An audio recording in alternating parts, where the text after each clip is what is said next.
Eu sei que eu engolia tudo, a minha dor, não tive meu marido, não foi o que eu esperava, foi horrível, não me respeitaram como paciente, como pessoa. Dói bastante ainda. 7 anos depois e ainda sinto dor por conta do corte que eles fizeram em mim. A violência obstétrica é o terror do nascimento. Nenhum de nós é filho de chocadeira. Todos nós tivemos como primeira morada o ventre materno. E de lá, quando saímos para esse mundo e cortam o nosso cordão umbilical, separam os nossos corpos. As nossas almas não. Essas continuam unidas, ligadas para todo sempre.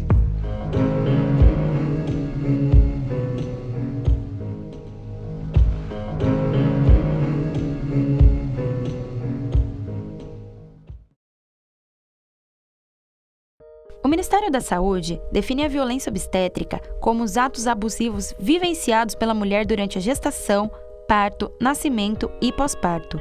A Organização Mundial da Saúde vê esse tipo de problema como uma violação dos direitos humanos fundamentais e acredita que mulheres solteiras, adolescentes de baixo poder aquisitivo, migrantes e minorias étnicas são as maiores afetadas. É no principal momento de fragilidade que 1 em cada 4 mulheres grávidas sofre a violência obstétrica e a maior parte delas nem sabe, seja por agressões verbais, negligência no atendimento ou intervenções desnecessárias. Hoje a gente vê como mais evidente, né? Primeiro, as humilhações que as mulheres sofrem, né? Muitas mulheres, quando chegam, às vezes, para ter filho, porque elas gritam, eles questionam, né? Por que ela está gritando, às vezes fazem piadinhas, né? Não respeitam aquela mulher, não permitem que o acompanhante fique a todo momento com ela, né? Desde que ela dá a entrada num serviço de saúde ou mesmo no hospital. Praticam manobras, por exemplo, como manobra de Christeler durante um parto natural, ou mesmo a episiotomia, que a Organização Mundial de Saúde recomenda para apenas 1% dos casos, e hoje aqui no Brasil muitos casos, quase na sua maioria, todos são realizados com a episiotomia, né? Uma cesárea desnecessária, em que a mulher não é orientada, em que a mulher não é explicada, que não é uma decisão dela, são exemplos de violência obstétrica. Além dos citados, há outros tipos de violência obstétrica, como a aplicação de soro ou ocitocina sem consentimento para acelerar o trabalho de parto, amarrar a mulher durante o parto, afastar mãe e filha após o nascimento, negar atendimento e impedir a presença do acompanhante. No parto, eu achava que o médico estava me ajudando, dando um corte para facilitar o parto. Não, ele estava sim ajudando. A estudante Emily Fernandes teve seu bebê em 2007 aos 15 anos de idade. Ela conta que não apresentou complicações durante a gravidez e o trabalho de parto, mas mesmo assim foi submetida a uma episiotomia. O procedimento, visto como desnecessário pela paciente, causa dores e desconfortos até hoje. Então, isso não me ajudou em nada. Por que então eu demorei 2, 3 meses para se recuperar? E até hoje eu tenho sequelas desse problema em mim. E muitas mulheres sofrem esse tipo de abuso, esse tipo de coisa no dia a dia e não sabem que elas estão sofrendo violência. Se fazia episiotomia sistematicamente em toda mulher que dava à luz pela primeira vez, porque se entendia que isso era melhor para ela e para o recém-nascido. Então começou a se fazer esse procedimento de uma forma sistemática. Se estudou, de fato, posteriormente, o quanto era necessário realizar realmente episiotomia em todas as mulheres que davam à luz. E se verificou que não é necessária a realização de episiotomia para todas as mulheres que vão dar à luz, apenas para algumas. O primeiro passo para se identificar um parto onde houve violência obstétrica é a gestante se sentir lesada, né? Porque muitas vezes ela passa por todo esse protocolo e ela se sente bem assistida. Mas os procedimentos pelos quais ela passou, alguns deles podem ser taxados como desnecessários, lesivos, e que seriam facilmente classificados como prática de violência obstétrica. A OMS, em seu pronunciamento oficial sobre violência obstétrica, estabelece 5 medidas para que os governos de todos os países possam combater o problema. Apoiar ações de combate ao desrespeito às gestantes, desenvolver programas que melhorem a qualidade da assistência em saúde materna, sempre deixar claro os direitos das mulheres a uma assistência respeitosa durante a gestação, produzir dados relativos à violência obstétrica e um sistema de responsabilização para quem a comete e envolver todos os interessados em solucionar este problema nos esforços para que ele seja combatido. Já a Associação de Ginecologia e Obstetrícia do Estado de São Paulo acredita que apenas uma medida seja necessária para solucionar o problema: ampliar e melhorar o diálogo entre médico e paciente. O que a SOGESP recomenda, e eu tenho conversado com outros diretores superiores a mim na SOGESP, é que o médico converse com o seu paciente. Converse o que ele pode e o que ele pretende fazer. Eu me senti mal durante, eu sabia que não estava certo, mas eu não sabia o nome, não sabia que era uma violência obstétrica.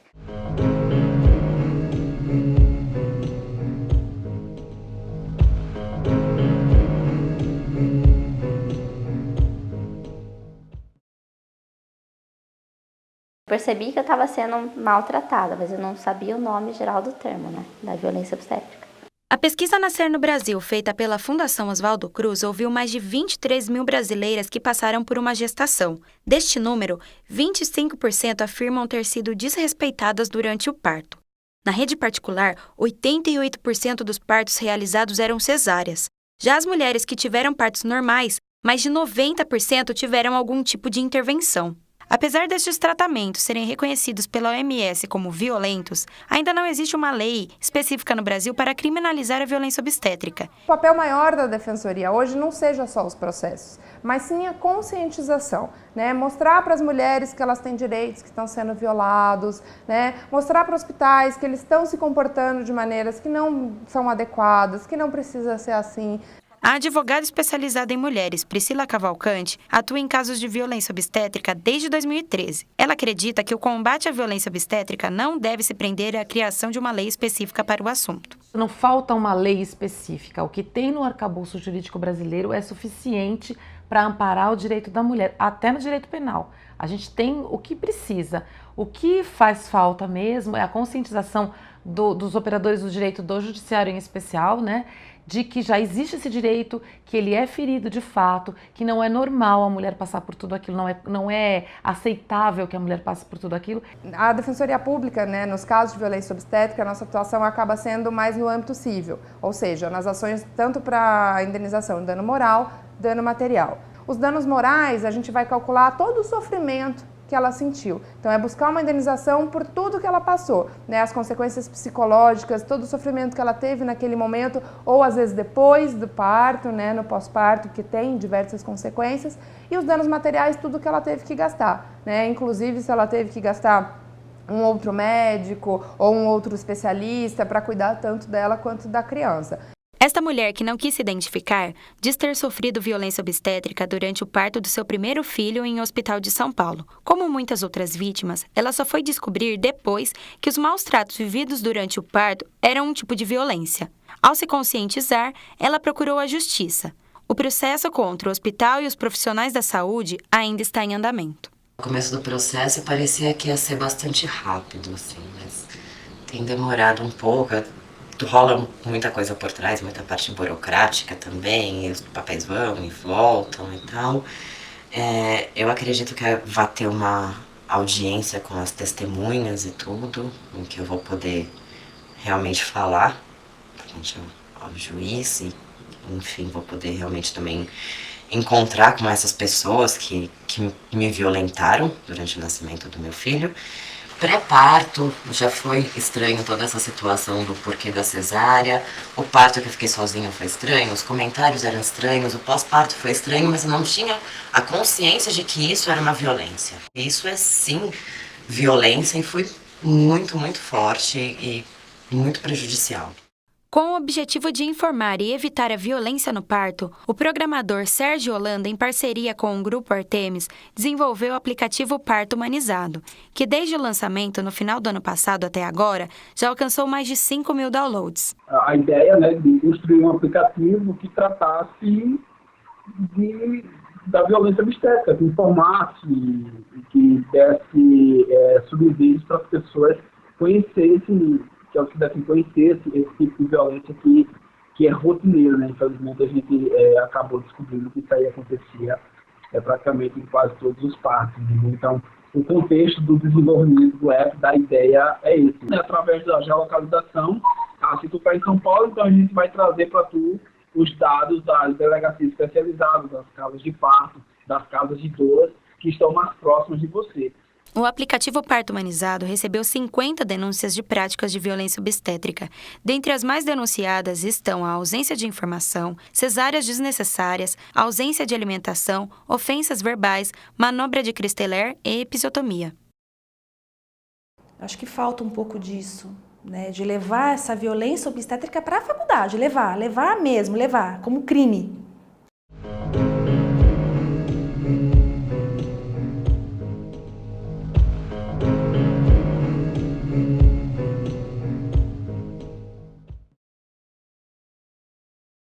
Punição para o hospital, punição para o profissional, punição, crime. É violar o direito da mulher, da gestante, da criança. Mesmo com as orientações da Organização Mundial da Saúde, que condenam as práticas de violência obstétrica, o Brasil ainda não possui nenhuma legislação sobre este assunto, diferentemente da Argentina e da Venezuela. Esses dois países vizinhos do Brasil já possuem uma legislação específica para a violência obstétrica. A Venezuela definiu esses casos de 5 maneiras: negligência no atendimento às emergências obstétricas, obrigar a mulher a parir na chamada posição ginecológica, que é quando a mãe dá à luz deitada e com as pernas abertas apoiadas em um suporte, impedir o contato pele a pele da mãe com o bebê após o nascimento, acelerar o trabalho de parto ou fazer uma cesariana sem consentimento da mulher. A lei prevê multa para os infratores. Já a lei argentina do parto humanizado não especifica uma pena para aqueles que praticam violência obstétrica, mas são determinados os direitos dos pais e do bebê no período do nascimento. Entre essas determinações estão, por exemplo, o direito da mulher de ser sempre tratada com respeito e ser a protagonista no momento do parto, de estar sempre informada e consentir sobre todas as intervenções médicas necessárias naquele momento. No Brasil, 2 projetos de lei tramitam na Câmara dos Deputados para instituir o parto humanizado e combater a violência obstétrica. Um deles é o projeto de lei do deputado Jean Willis, que traz os direitos da mulher durante a gestação e parto e as obrigações dos profissionais da saúde. O projeto de lei tem o objetivo de enfrentar a violência obstétrica. A violência obstétrica é uma prática relativamente disseminada em todo o país e que tem várias expressões. Desde, por exemplo, não dar à mulher a chance de escolher entre a cirurgia cesariana ou o parto normal e respeitoso, até forçar mesmo mulheres a entrarem em parto cesariano. Quer dizer, mesmo quando ela decide que quer fazer um parto normal e respeitoso ou ter um parto em casa, domiciliar, ainda assim tem médicos, por exemplo, acionando o Ministério Público para que mulheres sejam presas e tenham o filho, façam cirurgia de cesariana algemada. Outro projeto que está em andamento é de autoria do deputado pastor Marco Feliciano, do PSC de São Paulo. O projeto de lei tipifica como crime de constrangimento ilegal a prática da violência obstétrica, podendo condenar o responsável com detenção de 3 meses a 1 ano de cadeia ou pagamento de multa. Em nota, o deputado diz que pensou o projeto após ouvir vários relatos de mulheres que tiveram um tratamento desumano na hora do parto. Apesar das propostas ainda estarem em discussão no Legislativo, entidades de defesa dos direitos das mulheres entendem que já existem bases legais para agir nos casos de violência obstétrica. O Brasil, ele assinou e ratificou vários tratados internacionais. Quando um país assina e ratifica um tratado internacional, ele passa a ter força de emenda constitucional. Então é uma lei, é um regramento maior, que está superior a portarias, a leis municipais, a leis federais. Ali fala da autonomia, fala do poder de escolha, fala do tratamento desumano e degradante que a mulher não pode estar sujeita. Então, se ela vem sofrendo isso, né, e a autonomia dela vem sendo ferida, é uma violação de direitos humanos. Em meio às discussões sobre medidas para coibir a violência obstétrica, iniciativas na área da saúde começam a ser tomadas no Brasil para garantir às mulheres mais respeito e dignidade na hora do parto. Ninguém teve a preocupação com o meu emocional. Ninguém teve a preocupação de sentar comigo e conversar, explicar o que estava acontecendo. Faltou informação, faltou respeito também, né? E ética, talvez. Se a Satila falando bem, as pessoas vão mudar a ideia. Agora, assim, todo mundo que sai da maternidade sai falando mal, então as pessoas vão ter sempre uma ideia mal, né, do parto. Isso vai aumentando a violência, porque o médico quer que tudo seja mais rápido, quer atender mais rápido. Então, assim, acho que tem que ser a formação mesmo, né?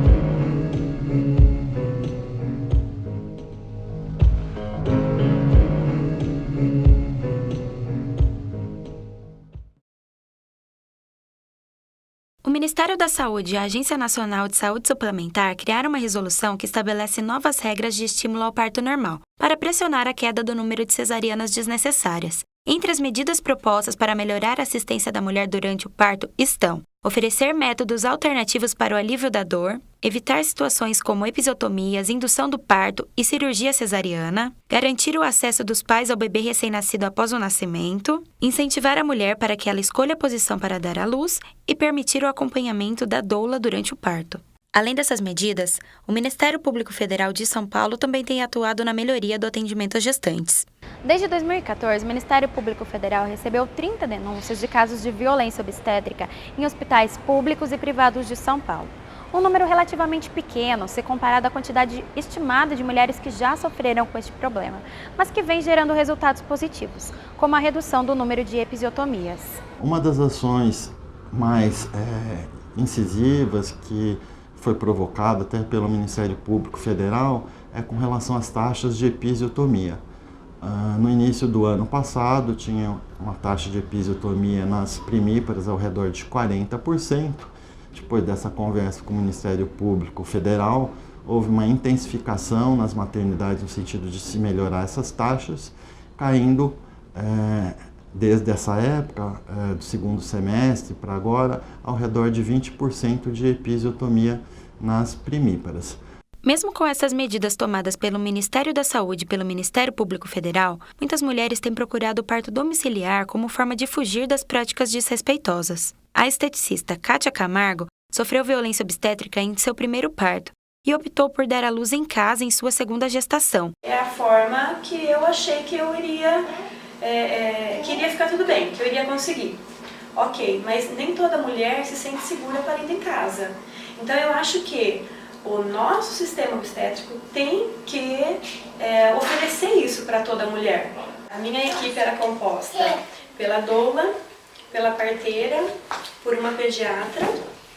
Eu tive uma amiga aqui que também era enfermeira obstétrica e o meu apoio, assim, meu porto seguro, meu marido.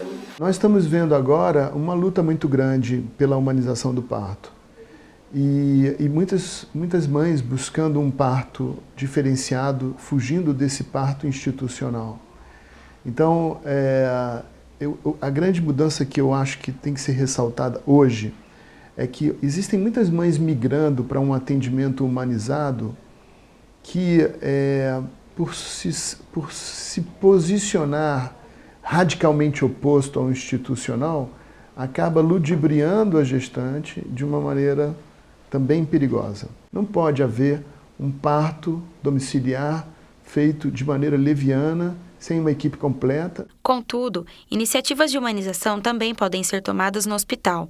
Caso da nutricionista Jéssica Dias, que realizou o parto de sua primeira filha há 5 meses. Apesar de desejar durante toda a gestação o parto natural sem intervenções, por conta de complicações, ela foi orientada a realizar uma cesárea. Eu lia muito relato de violência obstétrica, da mãe fazer um plano de parto e o médico nem lê, sabe, o plano de parto dela. Na cesárea, minha médica falou, olha, eu sei que a gente vai ter que fazer uma cesárea, mas eu vou tentar fazer o mais humanizado possível, que era o que eu buscava.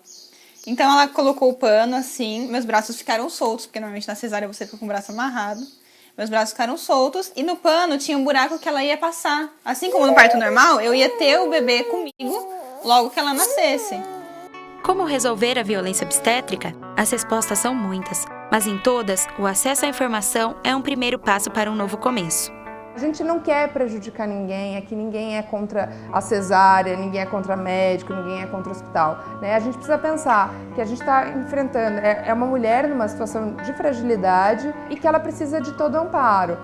Acho que para reduzir essas práticas chamadas de violência obstétrica, uma das coisas muito importantes é a informação, porque a garantia das boas práticas não pode só depender da equipe de saúde, depende do movimento social de mulheres organizado, divulgando o que são essas boas práticas, a mulher empoderando, sabendo a importância de se respeitar essas práticas não invasivas ao seu corpo. A violência obstétrica vai acabar quando a mulher for suficientemente informada para tomar uma decisão compatível com aquilo que ela realmente quer, né? Transformá-las agente de controle social. informar e capacitar as mulheres sobre os direitos delas.